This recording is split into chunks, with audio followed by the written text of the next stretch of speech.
subscribe to this channel and turn on your notification bell icon. Thank you. Hello my wonderful people and welcome back to my channel. Today, federal government comes under fire for tagging EndSARS campaigners terrorists. The federal government came under fire on Wednesday for tagging the EndSARS campaigners as terrorists, with prominent citizens and groups deploring the Central Bank of Nigeria's action, which led to the freezing of the accounts of some of the campaigners. The federal government has succeeded in freezing the accounts of 20 EndSARS campaigners after telling a federal high court in Abuja that the funds in their accounts might have been linked to terrorist attacks.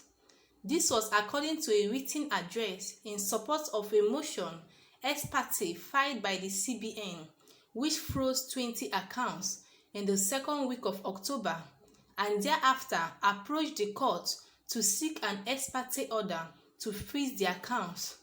In the case with suit number FHC/Abuja/CS/1384/2020, filed before Justice A.R. Mohammed, the CBN, however, made no mention of the fact that the 20 accounts were owned by the persons involved in the EndSARS protest, but told the court that the funds might have emanated from a terrorist activities.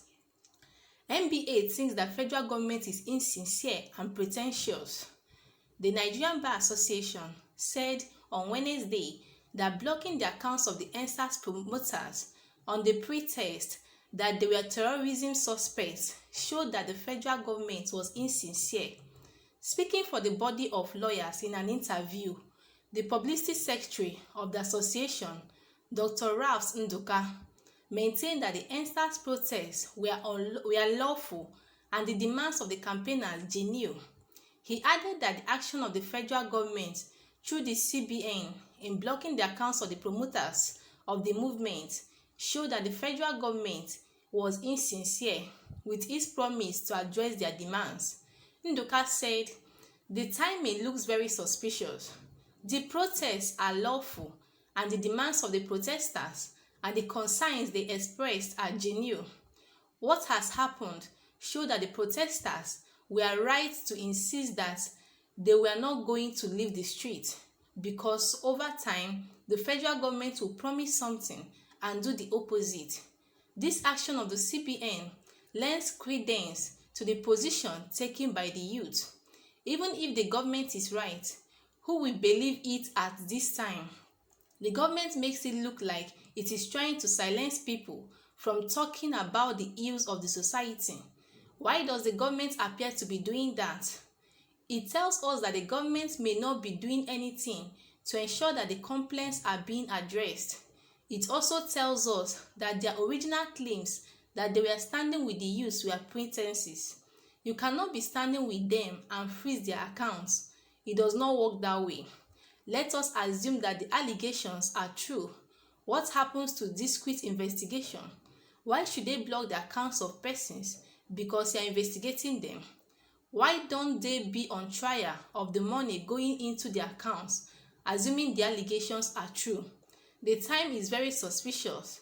It lends credence to the belief that of an average Nigerian that the government is not being very sincere. Then Ezekome thinks that it is an attempt to intimidate state's panel of inquiry.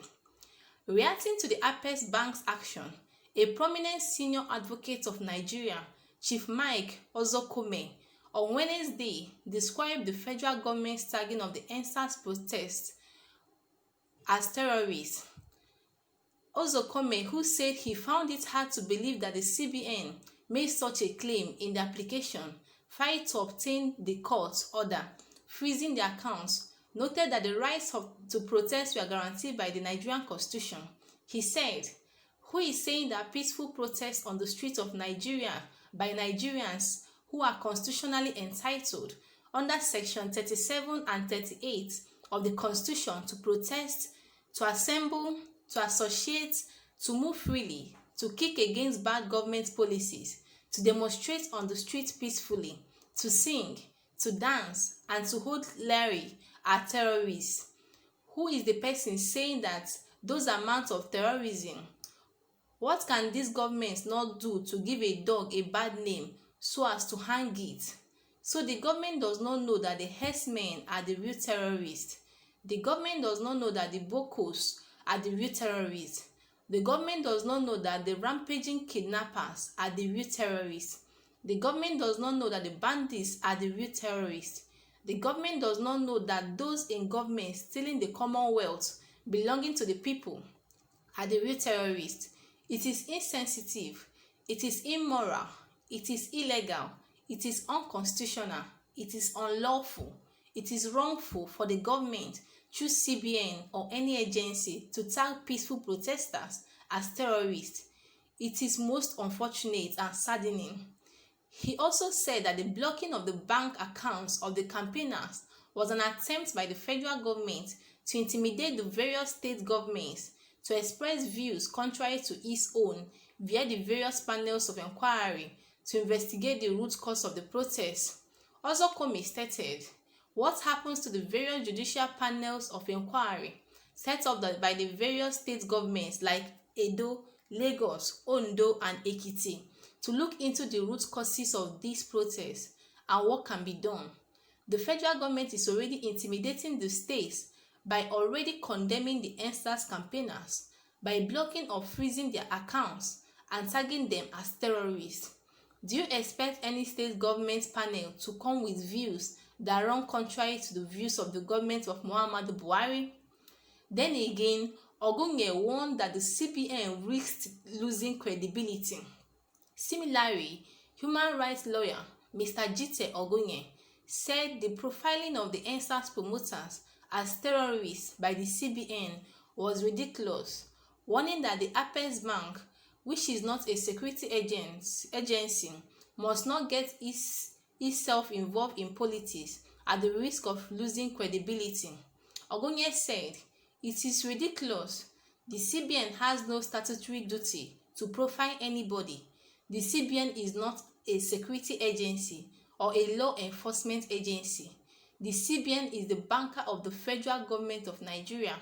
It is also a regulatory agency in terms of ensuring compliance with the fiscal policies, but it is not a body to designate or profile anybody as terrorists.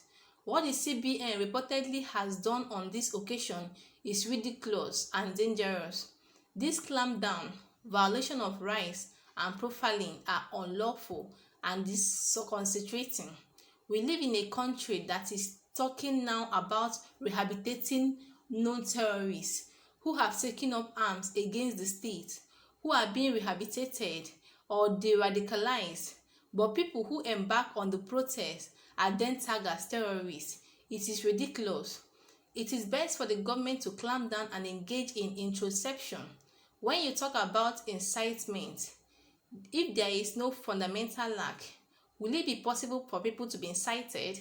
The more the CBN gets itself caught in the vortex of this very political action of the government, while it is supposed to maintain a degree of independence, the more people will treat it with derision and the CBN will suffer credibility crisis. Alright, my wonderful people, these and many more are the news we have for you, saying that CBN comes under attack for tagging the EndSARS campaigners as terrorists. My wonderful people, I would like to know what you think concerning this at the comment section. Do subscribe to this channel. See you in my next video. Thank you.